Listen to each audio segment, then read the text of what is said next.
250 sales a year, about $500,000 a year in income directly off Facebook. So that's why you guys always see me on it, and I'm always promoting it. We're always having classes on it. If you're not there and if you're not doing it and doing what we're going to learn today, you're so missing the boat, it's not even funny. The way I'll tell you is yesterday morning I posted one of our new listings, that one on Raintree, you might have seen it. Beautiful. So I did a $100 post. I boosted it, and I just boosted it to people over 30 years old in a 10-mile radius. So we have, can you pull it up? Are you logged in? We have, well, first of all, we sold the house because of it. Second of all, we probably have 3 or 4 of the team members that have buyer appointments from it, and we have at least 2 listing appointments from it, from a $100 boost. So that is a big deal, right? So I always like to compare Facebook to postcards. I spend 75 cents a piece and I do 1,000 postcards, right? I can reach 25,000 people for $100 on Facebook. And the way I talk about a postcard is they get in the mail and they go, oh, Team Bjorkman, cool, they sold another one, trash, right? Facebook, click, oh, cool, look at the video, neat, let's visit their business page. You get a lot more interactiveness, is that a word? It is Interaction. now. Interaction, thank you. I declare that interactivity day. So, but I think of like, wow, if you can get that kind of impressions for like 0.03 cents or something, that's a big deal. Would you agree? Who'd rather write a check for $750 for 1,000 when you get 25,000 for 100? It just makes no sense. So if you can open your mind like that, hopefully that'll make you pay attention to this, and then we can play around. And Deanna's really sweet. She's always around to help with questions and stuff because some of this is a little confusing. I've seen these things 100 times and there's still things I have to call her for, so don't worry about that. You have the Team Bjorkman one? That's this one. Is that the Raintree one? Yeah. So what I wanted to show you guys on this one is I've only spent 28 bucks so far. Yeah. Oh, I've only spent $28 so far, and that's what's happened. All right. More importantly, what I wanted to see was look at the engagements there. Isn't that what you showed me yesterday? 2,740 people have actually clicked on that. So that's sick for 28 bucks. Show me any type of advertising on this planet that has that kind of impact, and I'll switch to that. Yeah. But And you've got 2,674 video views that's ridiculous. for $28. Right. Great So we video, still by the way. have Thank so you. we still have 6 more days of leads coming in. Okay. So here we go. I'm going to let her take over. I'm going to ask you guys to shush and pay very close attention because this is hard and your neighbors next to you don't want to hear all this blah blah blah blah blah. Fair enough? Say I promise. I will shut up. If I want to talk, I'll raise my hand. Okay. Thanks, guys. Welcome. Thank you. I'm glad to be back. I know that a lot of people reach out after we do these classes, and you guys can always email me, message me on Facebook if you have questions. I'm always happy to answer questions. So basically, a lot of people will get to this point in their ads manager and have no idea what to do from here. So this is your ads manager. Choose your campaign, choose your objective. The current Facebook advertising thing that I am most obsessed with right now is the lead generation that they added this last year.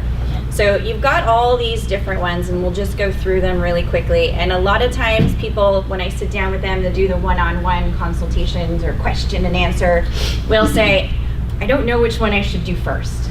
So if you're just starting with a Facebook business page, you should be starting with brand awareness and reach because you want to build your followers and likes. Okay, so that's where you should be starting. The rest of this stuff over here, traffic, engagement, app installs, video views, that's all going to get you engagement on your posts and your page, but you really want to build that brand awareness and reach first. So you get started there.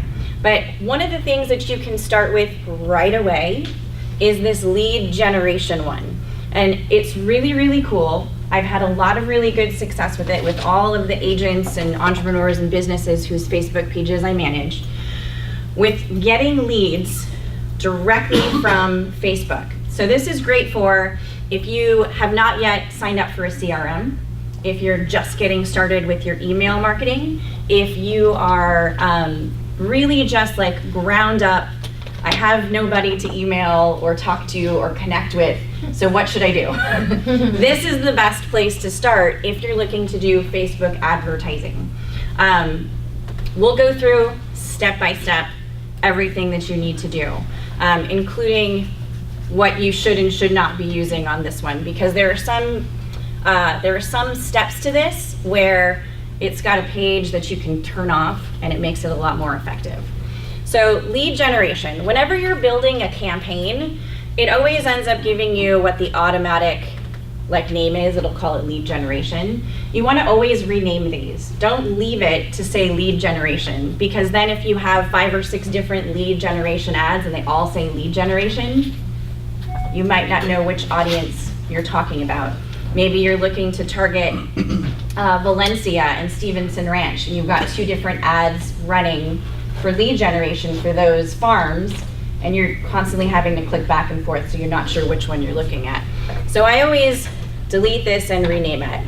So we'll just call it test ad 1. Rename it something that you're going to remember what it is. It doesn't matter if it's ad number 1, Stevenson Ranch, if it's Stevenson Ranch with the date that you're starting it on. A lot of people like that, because then when they look back at it, they're like, oh, I started running that on May 10th. So I'm gonna make sure that I check that in 2 weeks and set themselves a reminder. So then when you continue on, it's just all the same stuff we've seen before, right? When you're creating a Facebook ad, the stuff here in the create new ad set always looks the same. It's always the same stuff. So let's switch to a page that's actually active. So we'll do one for California leasing. Some of us have never seen this page. Perfect. Okay, so okay. So up here, at the very, very top, it says ad set name. It always makes it US-18 plus. I don't know what the logic is behind it, but again, rename it to something that's gonna make sense for you.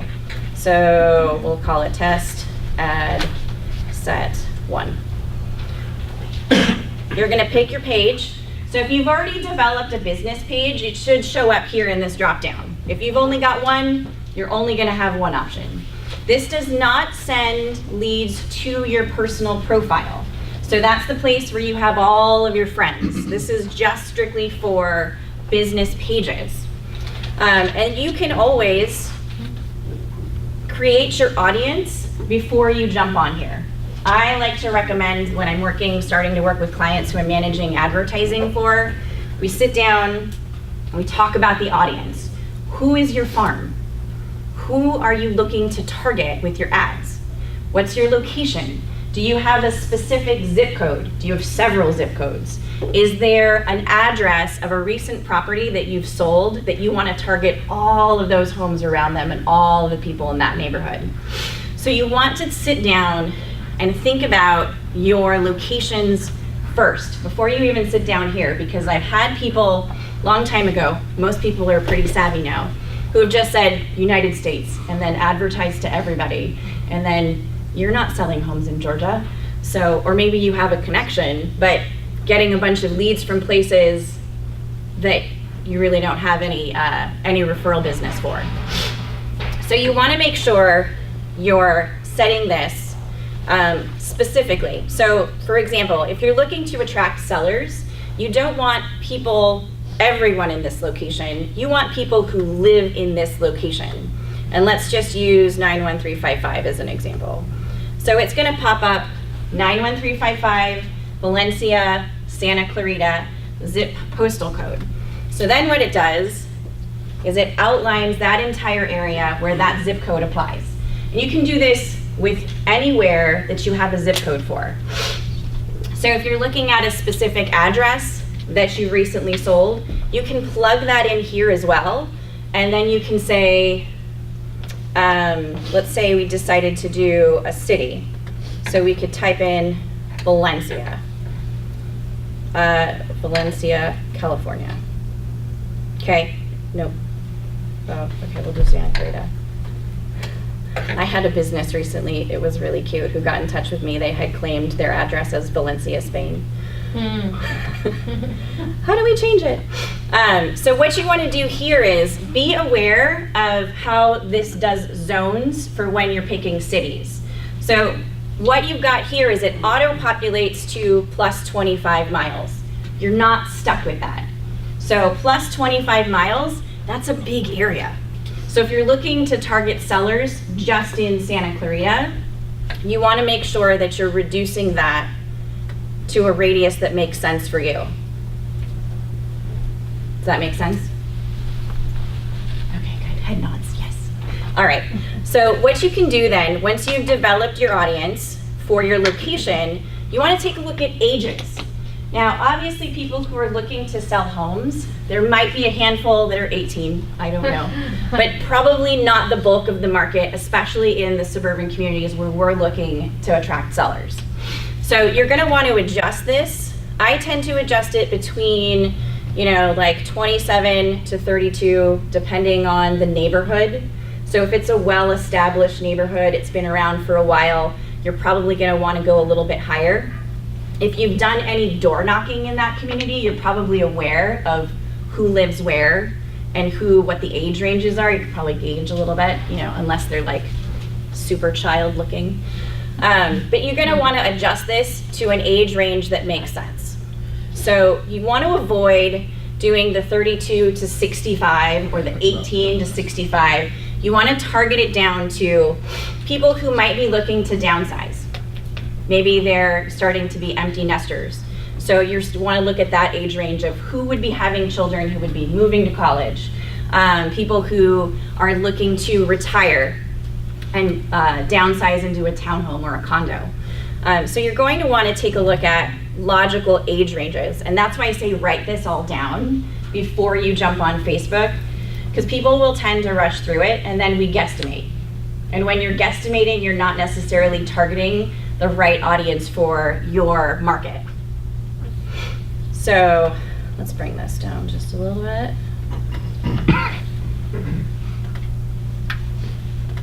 Okay, so remember, you can have multiple audiences. So you don't just have to have one.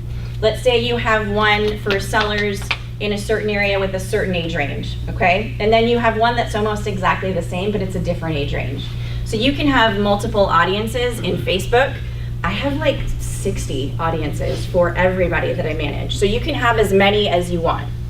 What becomes important here is the interests. So the detailed targeting takes what statistics and data and information that Facebook is fed by all of the different statistical tools and things out there that feed it information and then they apply it. So one of the things that they instituted a long time ago was this likely to move interest.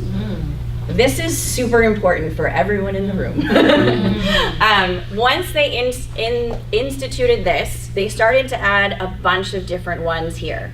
Buying a house, house hunting, first-time home buyer.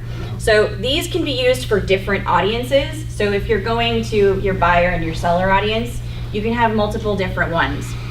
But don't throw everything onto one because you want to target specific people with specific ads. So this would be one audience, likely to move. And then you might throw in Zillow, because Facebook will have data from people who have expressed interest in Zillow. Either they've liked the business page, they've visited the website, they've shared something from Zillow, they've liked an ad. So every time we're on Facebook, we see those ads popping up. Anybody who's ever clicked like on an ad from Zillow or Trulia or Realtor.com, that data is going to get sent to Facebook, and then we have that user's information available to us to target them specifically. So you can do a bunch of different things. And every time you select one, it changes. So buying a house, firstnighthomes.com, you can add all of this stuff. So back when Facebook first started advertising was just based on what pages you liked. And it was really not very niche. It didn't help us very much. But they've given us a lot of data and information that allows us to be able to target people very specifically. One of the things that I've used it for is recruiting campaigns. So when you're looking to recruit somebody, add people to your team. It's fun when I hear people say like, oh yeah, I was looking for a job and I saw your ad. You can target people very, very specifically. And what you always want to do with every audience that you create, save this audience. Because then what happens if you don't save it? You go back to create a new ad and you're like, I just did one with the audience that I had. And I forgot to save it. So make sure you save it. And it actually lets you name the audience with whatever you want. You have like 52 characters, so don't go crazy. But you can just say test ad audience. We'll do that for this one. And then what you can do is you have all of your audiences. You can assign them numbers like seller Santa Clarita audience 1, seller Santa Clarita audience 2. Or you can add the age ranges in there. So you could do like 37 to 52 Santa Clarita seller audience. Tag them with something that's going to make sense, that's going to be able to be used again and again and again. So that way, when you're going to make your next ad set, you're not sitting there trying to figure out what you did last time that worked really well, or what you did last time that didn't work because you want to change it a little bit. So we save the audience, and then what it takes us down to is the budget and schedule. So the budget and schedule is really up to you guys. It all goes along with creating that strategy, that plan, that calendar. Mike talks a lot about your marketing calendar, having your goals, your daily routine. This should be happening with that as well. Decide what your marketing budget is. Do you have $100 to spend? Do you have $1,000 to spend? What are you going to spend every month on your ads? And if you think about it, if you're doing any type of postcards or mailings or anything like that, you want to make sure that you're putting these budgets together thoughtfully. So if you're going to spend a certain amount of money on mailings, maybe you want to spend a certain amount of money on your advertising, so you weigh them out and then you can look at what the return on your investment is over time. So decide. I always tell people you can put together a lifetime budget that doesn't have to be a lot of money. Facebook defaults to $350. Don't leave it like that if you don't have $350 to spend, because Facebook doesn't give you your money back.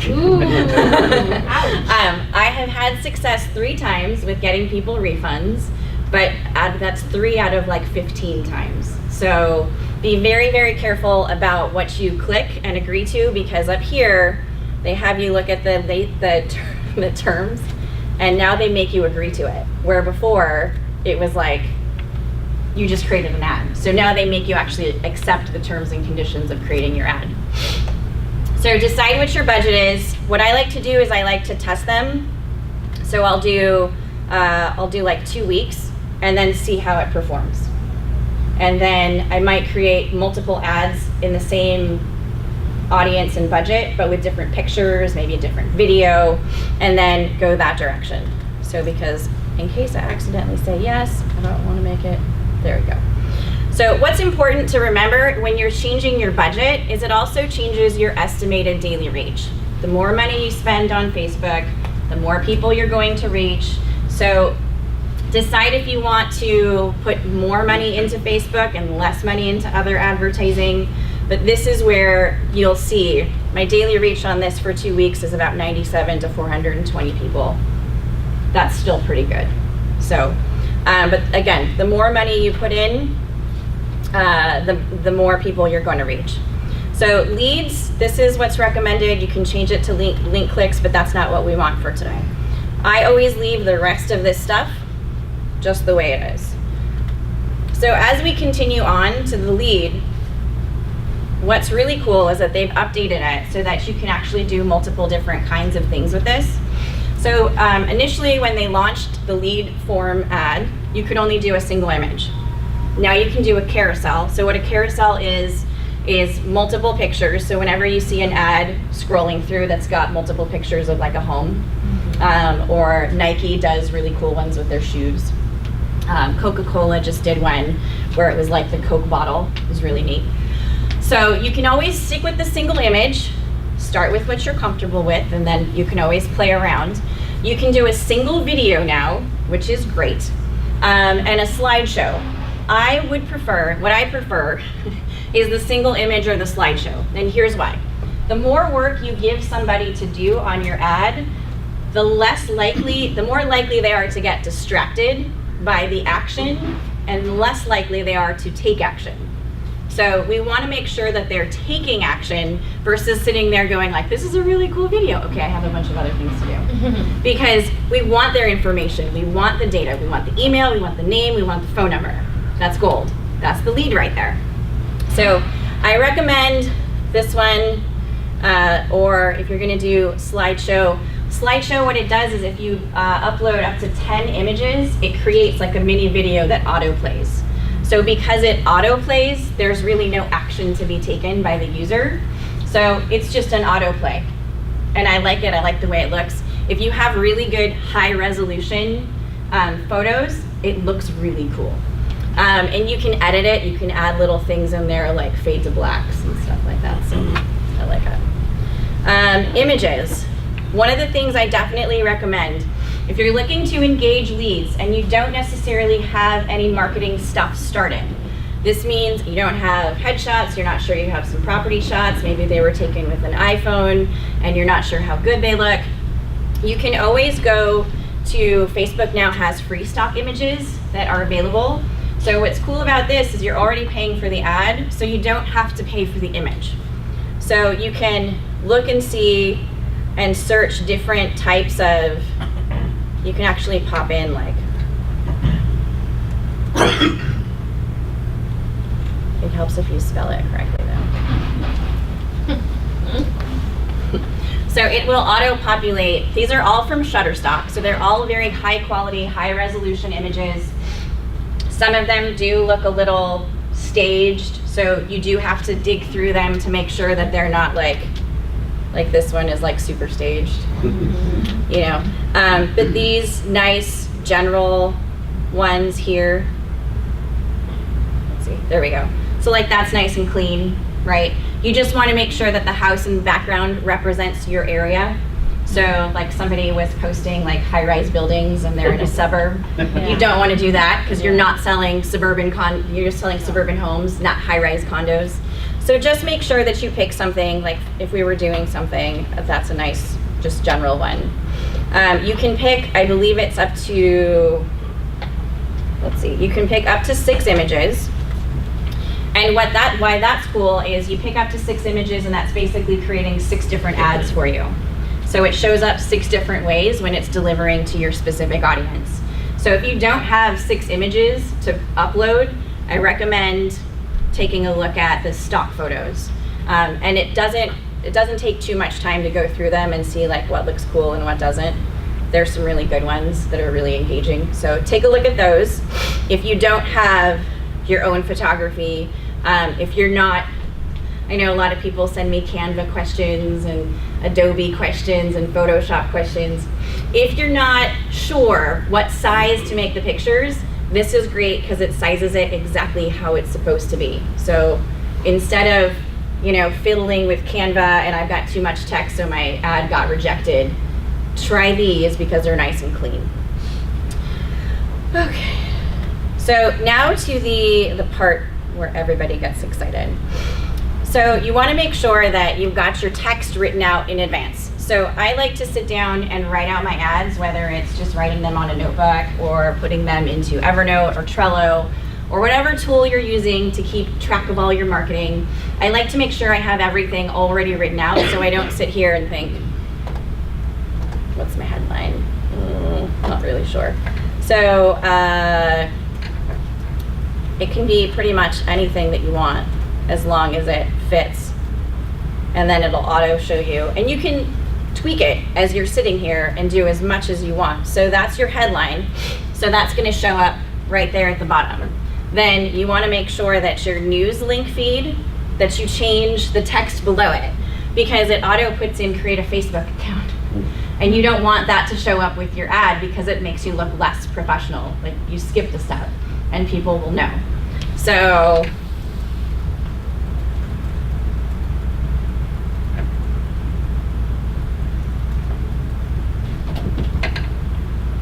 that will change it to what I've just typed in. Okay, And then your text. So the text here, this text box is what shows up above the image. So what's your call to action? Okay? What is the action you want them to take? What works best here is something that is a question, a call to action that is clear. Learn more about getting your free property value. Learn more about the best property management team in town. Are you curious what your home is worth on today's market? All of those call to actions, people get curious, they click, and then it's like, oh, I've given you my information. So, it doesn't have to be a whole long explanation. I've had people who have written me like paragraphs. It doesn't need, the more text you put in there, the less likely people are to engage. They don't want to sit there and read the whole thing, so they're just going to scroll past it. So don't include hashtags. You don't need a hashtag for an ad. It's very simple, it's very easy. Display link. So this is great because if you're sending people, after you're done with the lead ad, if you're sending people to a website, let's say you've got a landing page, let's say you have a listing you want to direct them to when they're done, you've got a virtual tour, something cool that you want to direct people to, you can do that in here. So this is how you want it to appear.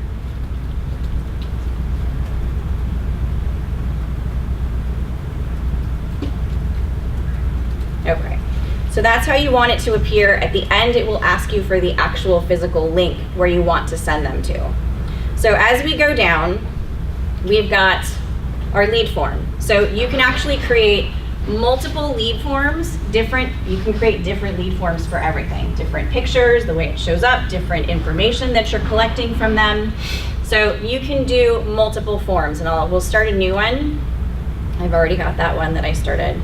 So here's what it shows up looking like when you first get started. So again, you want to start with renaming anything that you possibly can. Okay. So lead form 1, name it something that you're going to remember. Seller lead form, seller information form, whatever it is that you want to make sure that you're putting in the right information and it's not something different for when you come back to use it again. Because you can save them and come back to them and change them and tweak them and whatever you want.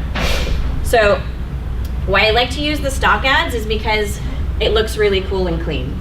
I have had people who have photography that's been sized down, and then when you come back to it, it looks off. So it's hard to reposition. So you don't want to upload a new image here. You want to just keep it the way that it is. Let's see, headline text. The one thing you're going to do here is create your headline text. So learn more about your home value. Okay, so you've created your headline text, and then what you're going to do is you're going to turn off this welcome screen. The reason that we turn off the welcome screen is that it takes out the extra step. So the extra step is when people click on the ad that they see, it takes them here, learn more about your home value.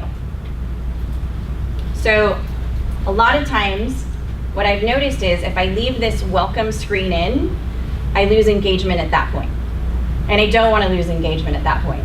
I want people to give me their information. So I turn this off because then the first thing that people see when they click on the form ad, when it's in their feed, is this. And then what it automatically does is it tosses in their name and their email, or whatever I've indicated I want from them that they've given to Facebook. So then this populates, and the only step they need to take is to click submit. That's it. So that's why these are so wonderful, because you're getting actual information that people are using. People on Facebook tend to use the same email address that they've used to create a Facebook account for, that they use for everything else. And so you want to make sure that you're getting an actual viable email. I think I was looking at statistics from, there was like a realtor.com put a social media thing out there back in January from last year. And people, 60% of users who are taken to a lead form will tend to put in a phony number or email address, one or the other. So you'll get fake information that isn't helpful. So then when you're sending out your emails or you're dripping to them in some way, you're not getting the information that you want. These people in the lead forms. What I love about this is there's multiple different options. So what it first initially suggests is full name and email, but you can ask them for all this stuff. So you can ask them for their address, you can ask them for a phone number, you can ask them for their job title. You can ask them for all of these things in the form, and it shows up really cool. So it's really easy, and you don't have to be like a genius designer to figure this out. It's very easy, step by step by step. So once you're done, you want to make sure that you have your privacy policy in there. If you're a HomeSmart agent, I have the link saved, so if you need it, I will send it to you. Just message me on Facebook or email me, and I will send it to you. But basically, your privacy policy is whatever is on the bottom of your website. Okay, well that thinks. Come back. Come back. And now I'm stuck. Okay, so you put in your privacy policy, and then the thank you screen is where you can send them either to your website, send them to a listing, you can send them to a virtual tour. You can send them pretty much anywhere as long as it has a link. And what's cool about this is then it's that circle sales funnel advertising, right? So we've got their details and information, and now we're sending them somewhere to show us how cool we are. We want to make sure that we leave them with some sort of proof of concept. So when you get in touch with them, you can say, oh, did you visit the virtual tour at the end of that ad that you filled out? No? Okay, cool. I totally want to show it to you. Maybe we can schedule some time to sit down and talk. And then you've opened the door. So make sure that you're adding these as a part of your advertising ritual. I recommend on a regular basis, the most recent webinar Mike and I did, I think I said you should be running at least 2 ads a month and boosting at least 4 posts. So boosting posts is really, really easy. Mike showed you the kind of return he gets on his spend, $28 for 2,500 engagements on a video. That's pretty cool. So when you're done with these, it's really, really easy. When your ad is finished, it will send you an email and say, your ad is complete, download your file. So what that is just basically an Excel type CSV file that you download. And if you have any type of email marketing tool that you're using, or if you have a CRM that you're using, HomeSmart has all the cool fancy bells and whistles and stuff, you can upload those directly into that and then send them emails. If you don't, you can just copy and paste the email into your Gmail and send an email. That's okay too. But you want to use something that's going to keep track of opens and clicks and make sure that you're keeping track of who's opening your email. Maybe somebody forwarded it to you. So that's why an email marketing tool is good. So I know Mike has suggested a bunch in his trainings. Okay, so when you're done, it's super simple. I always like to review my order, just make sure that everything looks correct. A lot of times I'll make typos, so this is the place where I check to make sure that the typos are fine. I didn't do 250 instead of 25. The image is what I want, this is correct, and I've got the right audience. And then if you're all done, then you just click place order. Super simple. If you need instructions on how to download your CSV file, I have that link saved as well from Facebook Business Manager, so you can ask me for that. I know I had a handful of people I sat with over the last few weeks that we started ads, and they're like, I can't find my file. So I will help you.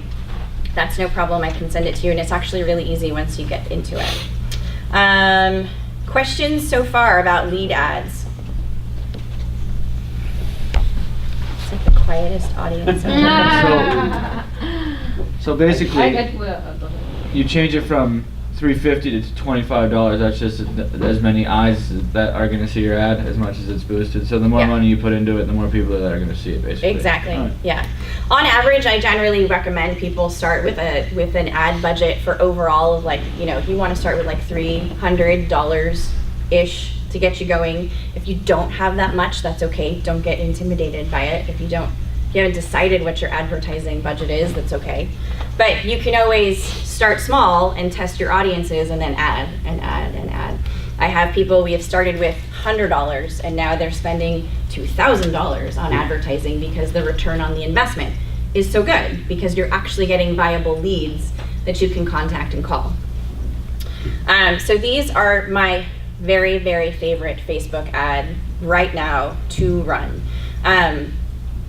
This is the best place to start in terms of if you're not really sure what to do.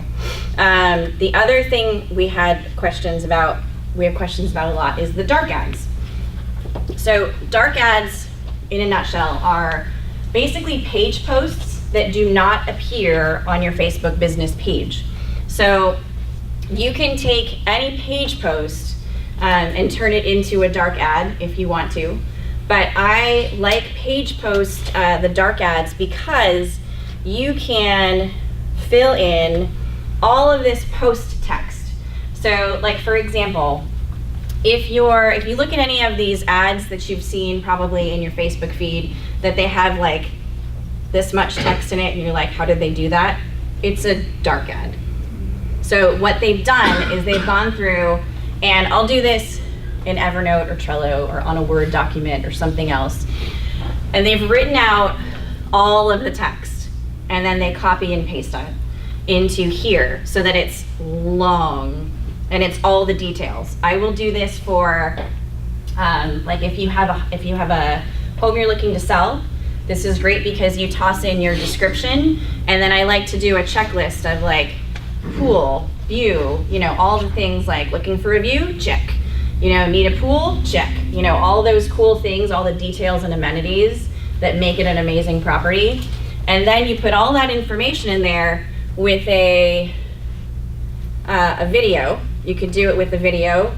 You could do it with just a single photo. You could do it with a carousel. So you can add a bunch of images to this, but it all stays the same. So you get that extra long description. A lot of people get frustrated with running regular ads because you can't put this giant long description in there and it cuts you off. I think it's like 90 characters. So you have a lot of things to say about your property. You have a lot of things to say about what you can offer your clients, and you just can't stick it in there. It's not a long enough box. So this is where these come in. And so where you find these is once you're in your manager, it's right here. So those three little lines take you to the 4 places you need to be. So where are all my ads? What are my business settings? Billing and payments. So how am I paying for this? PayPal, credit card, what am I doing? And then page posts. So page posts, dark ads was something that Facebook last year was actually looking to get rid of, but a bunch of people said, no, that's not cool. So when you click on this, it opens up this box. So once you've created your post, so I've got some here. Okay, so once you've created your page post, you've got your dark ad. This doesn't have necessarily as much text, but you can always make them longer or shorter. You can do, we've done like super long ones where it's like, you know, ooh, all the stuff. What's important here is in the post details. So I've had people who get here and then they're not sure what to do. So this is the trick to getting these published in your ads manager. So in the post details, we don't care about any of this other stuff. We want this number right here because that is the post number. Every single post that you publish on Facebook, whether it's personal or business, is assigned a number. And Facebook uses this number to track whether or not it's appropriate, to track how well it's performing, to track all the cool things, the clicks, the likes, the shares, and it'll deliver that information back to itself, and then it delivers information on whether or not your stuff is getting delivered. So you want to make sure that, this is why I use like Evernote for everything. You want to copy this number and keep it somewhere safe. So what I'll do is I'll create like 4 or 5 dark posts here, and then I'll copy and paste them into Evernote and say, seller, this is the post number. Buyer, this is the post number. And then I have everything where I need it in one spot. So we will copy this, and then I'll show you why this is important. When you go back to Ads Manager, so let's go back to this page. So when you go back to Ads Manager, you're going to go back through to the Create an Ad. I was so happy when they made that button green and not gray. Much easier to tell people, find the giant green button. So this is where we come back to this section. So obviously, if you're promoting a home, if you're promoting yourself, if you're promoting a landing page that you're looking to capture leads and information on your website, you want to make sure that you are asking people to click through, right? So we want the traffic. We want traffic to wherever we're looking to send them. So when you come back to here, we've got all this stuff we can rename. You pick your audience. If you have a saved audience, this is where they would reside. So you've got all these guys. I told you I've got a ton. But we'll just skip through all this because we've covered it. When you get to the creative part, we're going to go to California Leasing. Up here is you can either create a new ad or use an existing post. So Scott keeps wanting to show up. We still have time. All right, so what happens is that it populates in this box right here in the middle, it populates all of your page posts. So what happens is you click on this drop-down menu, and then you've got all of these guys. So if you created a bunch of page posts and you're not sure which one it is, or you've got a regularly scheduled flow of posts that are going to your business page, and you're not sure, you're like, oh geez, I created it like last week, where is it? This is why you need that number.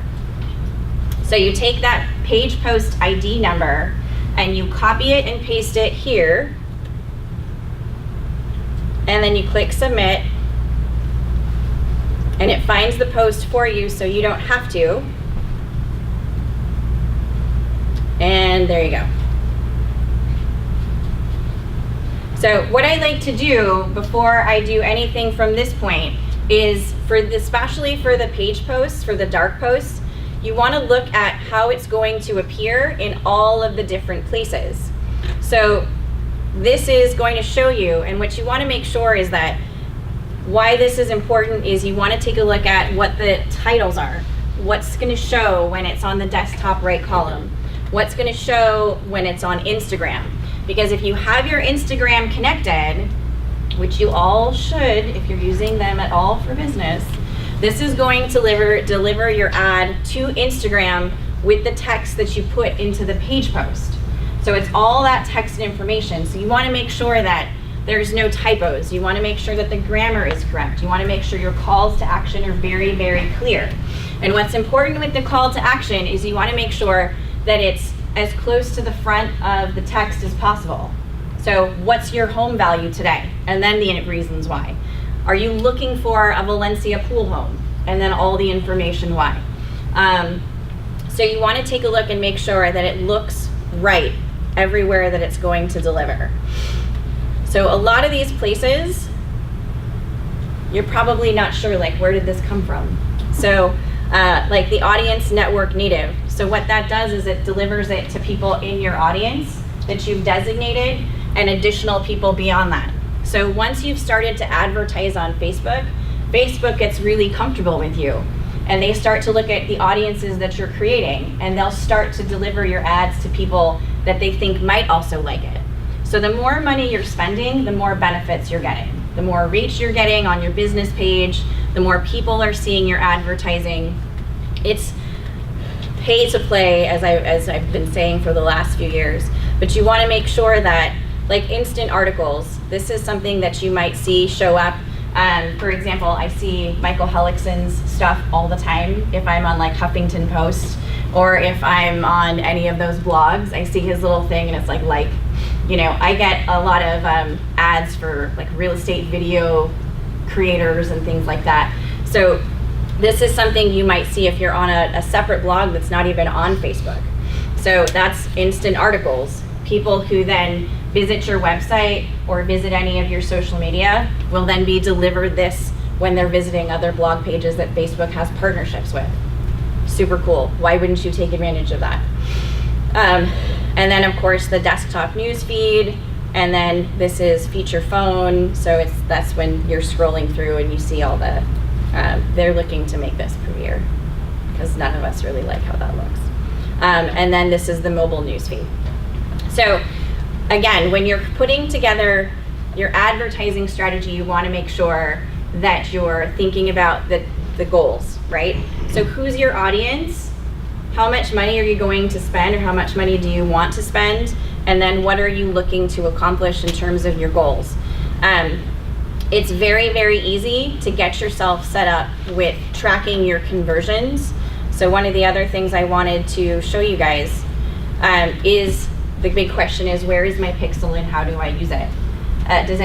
Who doesn't know what a pixel is? Okay, so yes. All right, so your pixel is here. What is a pixel? Okay, so on your website, your landing page, wherever it is that you're housing your listings or you want people to go to, you want code to be able to track your conversions. So yes, it's great that people are clicking on my ad, but are they filling out my form? Are they giving me their name, phone number, and email address when I'm sending them to my contact page? I have no idea, but at least they're clicking, right? That's cool. We want to make sure that we're tracking conversions. And what that means is that you're able to see what number of people you're actually getting finishing the process, right? They're entering into your sales funnel when they see the ad, but are you getting their information? Are you having something tangible that you can then turn around and call them or email them or drip market to them? So you want to make sure that you have your pixel set up. And Facebook changed the way that pixels work. As of January, February, they finalized the whole process. So if you're an advertiser or you're advertising on Facebook, you get one pixel. You don't get multiple. We used to get multiple, and we used to be able to assign them to various pages. So you take your pixel and you have to then put the code into your landing page or your website. If you have somebody who helped you design a landing page or a website, it is not difficult to do. It used to show you like a whole big thing. Let's see.